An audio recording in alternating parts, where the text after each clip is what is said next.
Numéro 3, Robert Owens. En mai 2016, Iris Owens, âgée de 75 ans, vivait à Caerphilly, au Pays de Galles. À 60 ans, Iris a obtenu son premier diplôme universitaire. Elle est devenue professeure d'histoire et a publié un livre. En mai 2016, elle a pris sa retraite, mais elle était toujours très active dans sa communauté. Elle a fait du bénévolat dans plusieurs associations caritatives et a travaillé dans un musée local d'histoire vivante. Elle et son fils, Robert, semblaient avoir de bonnes relations. Robert avait emménagé chez Iris 10 ans plus tôt après son divorce. Le mari d'Iris, qui était le père de Robert, était décédé 2 ans avant que Robert n'emménage. Robert avait des antécédents de toxicomanie. En 2008, Robert a été condamné à 6 ans et demi de prison pour avoir vendu une drogue de classe A. Les drogues de classe A comprennent la cocaïne, l'ecstasy, l'héroïne, le LSD, les champignons magiques et les méthamphétamines. On ignore quelle partie de la peine de 6 ans et demi il a purgé. Le 3 mai 2016, vers 17 h, un voisin a vu Iris étendre du linge sur une corde à linge extérieure. À peu près au même moment, le même voisin a entendu une tronçonneuse. À 17h21, Robert Owens, 47 ans, a appelé le 999, le numéro d'urgence du Royaume-Uni. Il a déclaré qu'il y avait eu un terrible accident et qu'il avait besoin d'une ambulance. Lorsque l'ambulance est arrivée, les ambulanciers ont trouvé Iris, 75 ans, allongée sur le dos dans le jardin. Elle saignait de lacérations au cou et à la tête. Elle avait également un œil au beurre noir. Elle a été emmenée en ambulance. Iris Owens, 75 ans, a été déclarée morte 20 minutes plus tard. Robert a été interrogé. Robert a déclaré à la police qu'il était accro à l'héroïne. Il avait consommé de la drogue pour la dernière fois vers minuit. Un test de dépistage de drogue a été effectué et de l'héroïne et de la cocaïne ont été détectés dans son organisme. Robert a déclaré qu'il coupait des palettes de bois pour le poêle à bois. Il a déclaré que sa mère avait soudainement perdu son sang-froid et qu'ils s'étaient disputés. Elle était ensuite tombée accidentellement sur la tronçonneuse. Mais les blessures d'Iris ne correspondaient pas à la version des faits de Robert. Elle avait un œil au beurre noir, il semblait donc qu'elle avait reçu un coup de poing au visage. Elle avait également 5 côtes cassées. La tronçonneuse avait fait 5 blessures distinctes. Robert a ensuite avoué qu'il s'était disputé avec sa mère. Elle l'avait poussé et il l'avait repoussé. Il l'avait frappé, étranglé et lui avait donné des coups de pied dans les côtes. Il l'avait également entaillé avec la tronçonneuse. Il n'a pas pu ou a choisi de ne pas raconter à la police le déroulement de l'agression. Il n'a pas non plus expliqué ce sur quoi il s'était disputé. Robert Owens a plaidé coupable de meurtre. En novembre 2016, environ 5 mois après le meurtre, il a été condamné à la prison à vie avec possibilité de libération conditionnelle après 12 ans et demi. Le juge a reconnu que Robert n'avait pas prévu de tuer sa mère. Au lieu de cela, il a craqué et l'a tuée. Il a déclaré que l'agression avait dû être terrifiante et incroyablement douloureuse pour Iris. Le 15 juillet 2019, moins de 3 ans après sa condamnation, Robert Owens, 50 ans, est décédé en prison. La cause du décès n'a pas été rendue publique. Numéro 2, Thomas Rad McConkluskey. Pulaski est une petite ville du Tennessee située entre Saint-Louis, dans le Missouri, et Nashville, dans le Tennessee. En 1995, elle comptait plus de 7800 habitants, dont Jason Bowen, 20 ans. Jason était ouvrier d'usine, mais il voulait s'engager dans l'armée de l'air. Le 12 mars 1995, Jason et son père, Bo, se sont rendus chez son oncle, Thomas McConkluskey, 39 ans, surnommé Red. Fred McCluskey était le frère de la femme de Bose et de la mère de Jason, Alan Bowen. McConkluskey avait des antécédents de maladie mentale et un casier judiciaire. Ses problèmes de santé mentale ont commencé lorsqu'il avait 17 ans. Il avait un taux élevé de PCP, également connu sous le nom de poussière d'ange, et il a eu un accident de voiture. Un caillot de sang s'est formé dans son cerveau.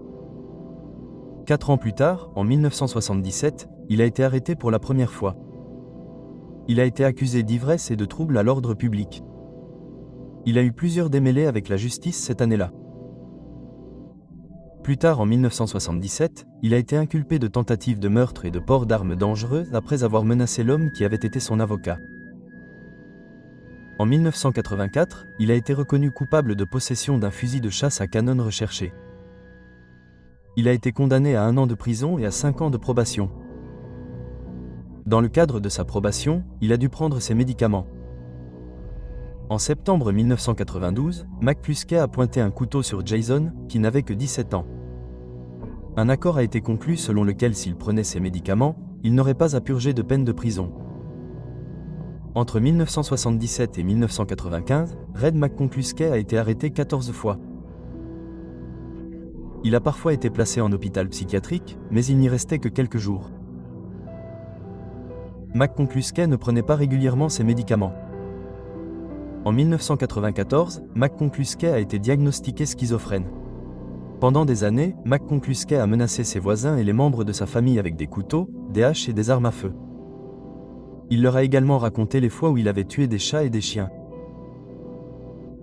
Helen Bowen a toujours su que son frère était dangereux et pensait que ce n'était qu'une question de temps avant qu'il ne tue quelqu'un.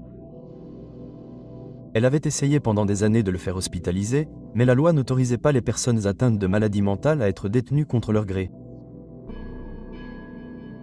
Le 13 mars 1995, Bo et Jason Bowen se sont rendus chez Red McCluskey pour l'aider à peindre une pièce. Lorsqu'ils sont arrivés, ils se sont dirigés de chaque côté de la maison. McCluskey, 39 ans, a attaqué Jason avec une tronçonneuse. Il l'a attrapé de l'épaule droite au dos. Bien que Jason ait une blessure béante dans le dos, il s'est mis à courir. McCluskey l'a poursuivi.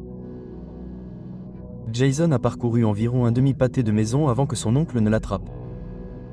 McCluskey a ensuite utilisé la tronçonneuse pour lui trancher le cou et a failli décapiter Jason. Bo courut chez un voisin et leur demanda d'appeler le 911. Après avoir massacré son neveu de 20 ans, Red McCluskey rentra chez lui à pied. Il était calme comme si de rien n'était. La police arriva et arrêta Red McCluskey, 39 ans. McCluskey ne coopéra pas avec les enquêteurs au début. Puis un juge l'informa qu'il ne serait pas obligé de prendre ses médicaments. Il admit ensuite avoir tué Jason Bowen, 20 ans. Il déclara que Jason lui devait $5. Il fut déterminé que McCluskey n'était pas apte à être jugé. En septembre 1996, la défense, l'accusation et le juge convinrent que McCluskey n'était pas coupable pour cause d'aliénation mentale. Il fut interné dans un hôpital psychiatrique où il serait régulièrement évalué pour voir s'il pouvait être libéré. On ignore ce qu'il est advenu de Thomas Red McCluskey après son internement à l'hôpital. S'il est toujours en vie au moment de cet enregistrement, il aurait 69 ans. Numéro 1, José Corona. Le 26 avril 2010 a commencé comme une journée normale pour le facteur Jeremiah González. Il effectuait sa tournée à Louisville, au Texas. Louisville est l'une des villes du centre entre Dallas et Fort Worth. En 2010, elle comptait environ 95 000 habitants. Vers 11h20, alors que González marchait dans la rue, un homme a pointé du doigt quelque chose sur la route et lui a demandé, je cite, « Qu'est-ce que c'est ?» González s'est rendu compte que l'homme pointait du doigt un corps décapité. La tête était à côté du corps. Le corps saignait encore, ce qui indique que la victime avait été tuée récemment. González a entendu une tronçonneuse en marche. Il a vu que la tronçonneuse était sur le haillon d'une camionnette, près du corps. Il y avait du sang sur la tronçonneuse. González s'est alors rendu compte que l'homme qui lui avait montré le corps avait disparu. Environ 4 minutes après que González a appelé le 911, une femme est arrivée sur les lieux et s'est mise à crier. C'était la fille de la victime. Elle a identifié la victime comme étant Maria Corona, âgée de 44 ans. Maria était mère de 6 enfants. Maria et sa famille vivaient dans une maison proche de l'endroit où son corps a été retrouvé. Sa fille s'est précipitée sur les lieux car son mari avait reçu un appel de son père de 49 ans, José Corona. José a dit à son gendre qu'il avait tué sa femme et qu'il traînait le corps à côté. La police est arrivée et a trouvé 2 tronçonneuses sur le haillon du pick-up. L'une d'elles était en marche et il y avait encore du sang sur les 2. Le médecin légiste a déterminé que Maria était vivante lorsqu'elle a été décapitée. La police a parlé aux amis et à la famille de Maria et José. Juste avant que Maria ne soit assassinée, elle était au téléphone avec une amie. Elle a entendu José faire un grand bruit dans le jardin devant la maison avec une tronçonneuse. Elle est sortie et José l'a attaquée avec une tronçonneuse. La nuit précédente, le fils de Maria et José avait entendu José faire fonctionner des tronçonneuses vers minuit. La police pense qu'il faisait cela pour s'assurer que les tronçonneuses seraient en bon état de marche pour le meurtrier le lendemain. José n'avait pas de casier judiciaire et la police n'avait jamais été appelée au domicile familial. José pensait que Maria le trompait. Il a demandé l'aide d'un Kirandra, un chaman ou un sorcier. Le Kirandéréa lui a donné des flacons de parfum et d'herbes pour chasser les mauvais esprits et faire venir les bons. La police a trouvé des fioles de parfum et d'herbes cachées dans toute la maison. Ils ont également trouvé des livres sur la magie noire. La police pense que l'homme qui a montré le corps à Jeremiah González était José. José a ensuite réussi à s'échapper des lieux avant l'arrivée de la police. La police a pu suivre les déplacements de José dans les heures qui ont suivi le meurtre. Il a d'abord conduit 32 km vers le sud jusqu'à Bedford, au Texas. Il est allé dans un Walmart où il a acheté de nouveaux vêtements et s'est changé. Il a abandonné sa voiture sur le parking et quelqu'un dans une camionnette Toyota est venu le chercher. Le conducteur a déposé José chez un concessionnaire automobile. Un employé lui a permis de prendre un camion pour un essai routier. José s'est rendu à Laredo, au Texas, où il a traversé la frontière au Nouveau-Mexique dans le camion. C'était la dernière fois que José Corona avait été aperçu. Cela fait plus de 14 ans que Maria Corona a été assassinée. José Corona est toujours recherché pour le meurtre de sa femme. Si José est toujours en vie au moment de cette vidéo, il a 63 ans. Merci beaucoup d'avoir regardé la vidéo d'aujourd'hui.